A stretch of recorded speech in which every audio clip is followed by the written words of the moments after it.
Welcome to Highstyle Sundays. We out here in New York. You know what's going on. We here with Carter Visions, owner of, Carter Visions and Carter Visions Productions. What's going on, bro? What's up, bro? How you? Appreciate you having us. We good. How you doing today? Shit, chilling. Not too much going on. Alright. First of all, tell everybody where you from. I'm from Baltimore City, East Baltimore. Okay. And I really ask everybody this question because everybody's experience is different. Tell us what it was like growing up in Baltimore as a child. For me, honestly, I had a single mother. She raised me like alone, her and my grandmother. And I had like my grandfather too, but to be honest, it was like, it was definitely weird sometimes. You know, my mother had to do like a lot on her own, so, it was always me having to, tough a lot of things out, just make it work with her. You know what I'm saying? We was always like a team, so just me and my mother really making like a lot of things work. She always told me, like with hard work you get anywhere, so I always had that mindset. And I think that's what like ultimately got me here today. I grew up in like, I don't know, like, man, East Baltimore, it was tough, but I mean, I'm blessed, I can't complain, so, just keep working, you know what I'm saying? That's all that really boiled down to. Like any struggles you faced growing up? Yeah, of course, like my mother being like a single mom, like it was certain things I couldn't get that I wanted sometimes, you know what I'm saying? Like I wanted the new Jordans in middle school or, just a lot of different things that a lot of other kids had, but I understood like my mother was doing a lot on her own. So it's like, it ain't too much that you can really be asking for. You gotta get what you can get. And she did her best that she could, but like I dealt with it a lot, man. I went to Lake Clifton, tough high school to even come from and even think that you even be doing what you're doing now is like unheard of. Okay. Riding a bus to school 5 to 22 every morning, looking at like motivational stuff. I was listening to Meek every morning going to school, so it'd be sound bomb. Now it's like crazy just thinking from back then on that standpoint. So it's just a lot, man. Like, my mother, she did like a lot to really help me and groom me into the person I am today. And would you say this is what you wanted to be as a child growing up, or did something just happen? Definitely not. When I was young, I played basketball. I was like a workaholic in basketball. Like, if anybody know me as like Ben, not Carter, they know like Ben was like a worker. When it came to basketball, I worked. So like that was like my ultimate goal, my dream. I used to look up to guys like Will Barton. He was like an idol to me growing up. Like everything he did, I try to idolize it. Whether it's like, just gestures that he do to like just his demeanor on the court, out the court, all those things I tried to just mimic at the will. So it was like a lot of things that I did growing up, it was strictly towards basketball. I had the mindset, the work ethic. I got a lot of that from Will Barton. It sounds so crazy, but I used that same mindset and just put it into like a whole different craft. Like my dreams ain't work with basketball. I had to come to terms with that. Like, like high school, I thought like, I was gonna be the one of the guys that go to college, kill, hit the league. Yo, I'm gonna hit the league, like we're gonna be straight, but that wasn't reality at the time, and I had to really come to terms with that. Like that's not my reality. So I switched the hustle up. I was like, I never really heard of nobody really doing big things with a camera. I always had a vision for it. I always just loved like, how things could just turn out. So I was like, fuck it, let me switch the flow up, try this, and it took a couple years, don't take me wrong. I started it probably like the beginning of 2019. From 2019 to 2021 now, it took me 2 years to really blow. To the point where it's like, all right, these people got my attention. Now where am I gonna take it? Who am I gonna put on? So everything is like a process, but I use that mindset of like, all right, basketball ain't work out, let me do this. So, that's where everything kind of like transpired. Okay. And maybe moving on a little bit ahead, how did you get to work with Meek Mill? It's a big question everybody wants to know. So ultimately, let me just give you a little backstory about that. So you can't talk about Meek without talking about Chino. So with Chino, he was always like another big person I looked up to in Baltimore, like for sure. Like Chino, like a big brother to me. So he was like somebody who I looked at like, damn, like he really made it out the city. He young, he lit, you know what I'm saying? He ain't hitting on nobody. Everything he did to me was just like, oh, that's a slick dude right there. That's who you should aim to be.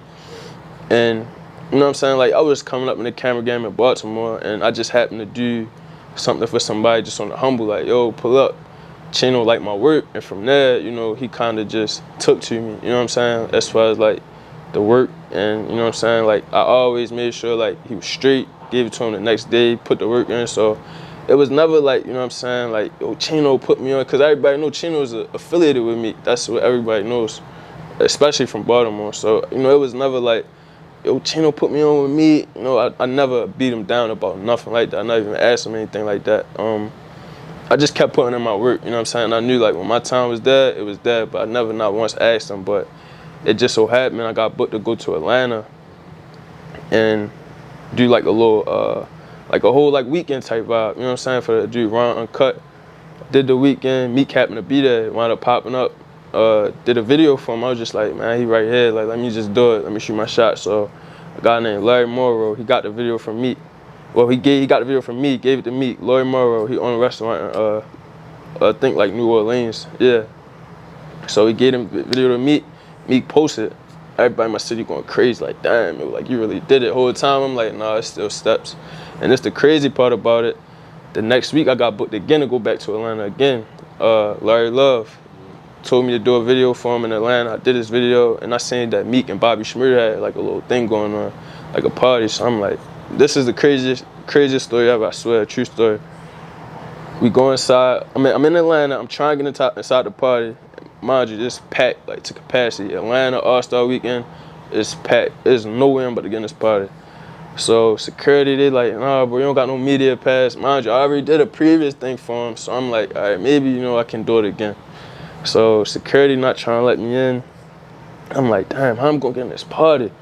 So I wound up jumping the gate, jumping the fence. Security turned their head, I jumped the fence. I swear to God, jumped the fence, bro. Backpack on, everything. Jumped the fence. I'm running from security, and this is at Atlanta in the Dome. True story. I jumped the gate, jumped the fence. They chasing me. I'm busting them up. Like, I'm really trying to get to this man's section. I wound up busting them up. They couldn't find me. Made it to this section. I'm showing the security guard that's guarding the section. I'm like, yo, this is stuff I did for Meek, like, back last week. Like, I'm his photographer. Let me in. He could have been like, nah, like, you lying. You'll say, all right, come on. Like, you good. I waited from probably like 10. Probably all the way to like maybe 2 o'clock in the morning. He finally got there, did another video for him. He posted it again, posted the picture, he liked it. And from there it was like, all right, I'm kind of on like a waiting list a little bit, you know what I'm saying? Like I'm waiting, I'm back home, I don't really know like is this ready to shake or if it's not. And from there, that's when, you know, he called me to come to New York and do like the little DMX bike ride thing. But you know, in the process of that, my head, like, yo, am I gonna be in Baltimore, am I not? I really didn't know what was really about to happen. And even still, like when he did call me to New York, you know, we did the DMX bike ride, killed that, he liked it. And then from there, it was like, all right, come do Lemon Pepper. And I'm giving him these videos back like a day's time. Like I'm working, you know what I'm saying? Like I don't care about no money.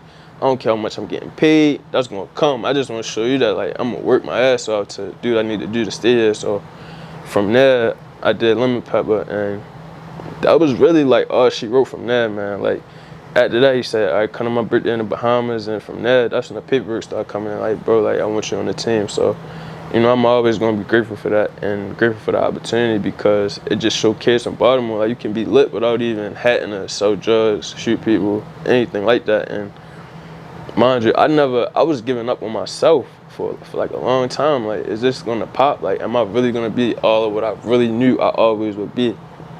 That always triggered in my mind, but you know, I feel like now it's like, you know, it's God timing with everything. So, you know, it happened the way it's supposed to happen. But it's still so much more work to be done, so much more stuff to accomplish. We got so much more videos ready to come out. So I just can't wait for the world to really see like Carter's vision. Like, I ain't gonna lie, like where I come from, East Baltimore, you don't just get to talk to Jay-Z. You don't get to talk to Diddy. You don't get to talk to Meek Mill, you don't get to talk to none of these people. So it's just like every day I wake up, man, I just thank God, because it's like the fact that Jay-Z even know my name, fact that all these people even know my name is like crazy to me. Like I walk in Rock Nation office, like people know me, they know, all right, that's Carter's vision. Like, you know, coming from my city, I hope that just motivate anybody that's really trying to do something positive, because I never want to like be that person where I come back home and I'm just trying to shit on people. Like, you know, if you take it as I'm trying to shit on you just from like, you know, me telling you my story or me telling you the shit I'm doing, you're a hater, cause it's like, bro, I never hated on nobody. I'm just telling you, nigga, it's possible if you put your work in. So. And how would you compare where you are now to where you first began? Man, when I first began, bro, I ain't gonna lie to you. And this is what I think, like, a lot of people get, like, a lot of things misconstrued. When I first began, right, I would promote myself so much to the point where it probably bothered people, like, damn, all this nigga posts like Carter's Vision. But when I first began, it really wasn't too many people bigging me up but supporting me. So I just was like, all right, let me do it myself. That's why it blew me so much when people would say, like, man, nobody supporting me, nobody doing this, they not reposting my stuff. Bro, you gotta repost your own stuff, because nobody's gonna really believe in your vision until you really fully believe in your vision 100% yourself. You get what I'm saying? So it took for me back then, like, to really believe in it myself and not really, care about who reposting it, who really supporting. I just ran my race. So what separated me from back then was, like, the lack of support, which I really didn't care about. But now it's just like a whole lot of people that I don't even know where they came from. I'm talking about even family, like, hitting me on some, like, weird stuff. But, it come with it. So I ain't, like, mad at it or nothing like that. But would you say that's what makes you different, or maybe separates you from the crowd? The fact that stuff like that doesn't bother you? Yeah, I feel like everybody really wouldn't know how to, like, a lot of people wish they was here or in your shoes. But until, like, you really in that person's shoes, you really can't call it. Because I feel like a lot of people wouldn't really know how to, like, react to certain situations. They wouldn't be as humble in certain situations, or, what I'm saying, they just wouldn't, like, carry stuff the way they're supposed to carry it. You know what I'm saying? When you're around these big people, you can't just act any kind of way. You gotta keep your even keel, never high, never too low. You know what I'm saying? I know my ultimate goal is to take care of my mom, my family, put others in positions to, like, really accomplish their dreams. So I feel like a lot of people just see, like, the accolades that you get that come with it, but that's what come with this. Girls, money, a little bit of followers, that's cool, but what are you really in it for? You get what I'm saying? So that was never, like, my ultimate goal. I really love what I did, and that showed my passion and my work ethic. Like, it showed. The other stuff I feel like just come, but, that's what come with it. So what would you say, I'm going to move a little into your videos and whatnot. What would you say is your favorite part of video editing? Telling a story. I feel like with my videos, I try not to add so much effect. Don't take me wrong, I could add effects all day if I wanted to, but I try, like, to really tell a story, basically a story of, like, what I would want to see. Like, growing up, like, when I was in high school, I was looking at Meek Mill, like, when he was doing, like a whole lot of docu-series, like, videos, and he was doing mainly, like, a lot of stuff on wins and losses, like, when he was in Miami, like, I think it was called Price of Being Great. Like, just looking at him in a Wraith going down South Beach in Miami, like, bro, this shit real? Like, you can really do this? And I'm looking at that like, all right, this is, like, reality, but this shit is, like, so not scripted. Like, and I would look at that and I would just be like, yo, I gotta add this into my videos. Even from, like, looking at Will old documentaries that A-Dot did, Jamie. I don't even know if y'all know who that is, but he Will Barton, photographer. He would like tell a story through his videos, and it was just, like, real. You get what I'm saying? You could actually feel it. So, I might not be the most talented videographer in the world. Like, everybody got work to do. Like, you're never gonna be as perfect as you wanna be, but I'm gonna tell you a story, and you're gonna feel it by the time you finish watching any of my videos. So, as time go on, I'm gonna get better and better, but you're definitely gonna, like, feel my story, what I'm trying to tell you. And saying that, what would you say, like, is there a part of the process you don't like about it? Honestly, I love what I do. It's not really no process that I really don't like about it, to be honest. Not me, I don't. I love the process. So, tell us, what was your first major music video that you got to shoot? Shoot? Yeah, shoot. Yeah. Meek Mill. Yeah, I ain't gonna lie to you, Meek Mill. At first, I wasn't even, like, Meek tell the story a lot. He always tell people, like, yo, Carter wasn't even doing music videos at first. He was doing, like, vlogs. Like, that's what I was doing. Yeah. Like, vacation vlogs, club stuff. But, it just so happened that, I wound up just start doing his videos just based off of, like, a work ethic. So that just goes to show you, like, if you got a work ethic, it really don't even matter, like, what you used to do. If somebody see you ready to put in work, all right, let me build you up. You gonna put in the work. And to this day, I'm gonna be a dog for Meek. If Meek say, Carter, I need you to do this video, I want you to turn around in, like, maybe 3 hours, an hour. I'm gonna try to turn that shit around in an hour. Like, anything he asks me, I'm doing it like that. You get what I'm saying? Like next day's time, because at the end of the day, if you believed in me that much to take me out of Baltimore, bro, you getting every single, like, the dog that came from basketball. I'm just like, you know, putting it in this, but it's like you gonna get that same dog, bro. Like, I'm gonna put the work in, so, you know. What would you say, like, all right, like you said, boom, Meek asked you to shoot a video in 3 hours. What are those 3 hours? What is your creative mindset? How are you getting ready to shoot that video? Be a little specific if you could. To be honest, bro, I ain't gonna lie. Like, we just shoot. Like, it's not nothing to think about. And I think that's where, like, a lot of videographers sometimes, like, get a little bit mixed up in, like, you know, and they just think too hard. Sometimes you don't gotta think that hard. Just shoot it. You know what I'm saying? Like, we just shoot as we go. And, you know, that's what make it even more better, because it's not scripted. Like, this is real life. You just say, let's shoot. But it actually means something to the people who really come from these lifestyles and these environments. So, you know, that's major to me. So, I know you talk a lot about what you do and how really, if you understand what you're saying, how you try to stay humble and everything. But what really, like, what do you hope to take your career in the future? Man, honestly, my ultimate goal is to, like, really build this production company up to the point where, as though, like, you know, I'm giving kids an outlet to really have jobs all over Baltimore. Like, you know, I signed like 4 guys from Baltimore right now, like, that are really, really special. So, you know, my ultimate goal is to, like, build this production company up so big where it's like in Baltimore, you can't book anything photography, videography related without going through my company. All right, you want pictures, we got that. You want video, we got that. You want vlogs, we got that. Wedding, we got that. So it's like, my goal is to really expand it so much that, like even past Baltimore, because, like, I ain't gonna lie, I don't got a crowd that's just in Baltimore no more. My crowd is, like, worldwide now, so I gotta understand, like, we gotta tend to people all across the world. That's my goal. And once I do that, you could get so many people jobs. Like, you don't gotta be on the street. I'm gonna teach you how to read a camera. You get what I'm saying? So, you know, just making my mom comfortable, my grandmother comfortable, and it's possible. Like, I'm at the front line right now. Like, these videos that we got for this album is about to drop, we ain't even dropped them yet. So it's like, you know, my grandmother, my mother, I just want them to be comfortable, because I feel like, you know, I ain't win yet, but at the same time, it's like, bro, I did some stuff nobody in my family's ever done at 21. So it's like, you gotta really look at it like, all right, you did it like this at 21, nobody in your family ever did this.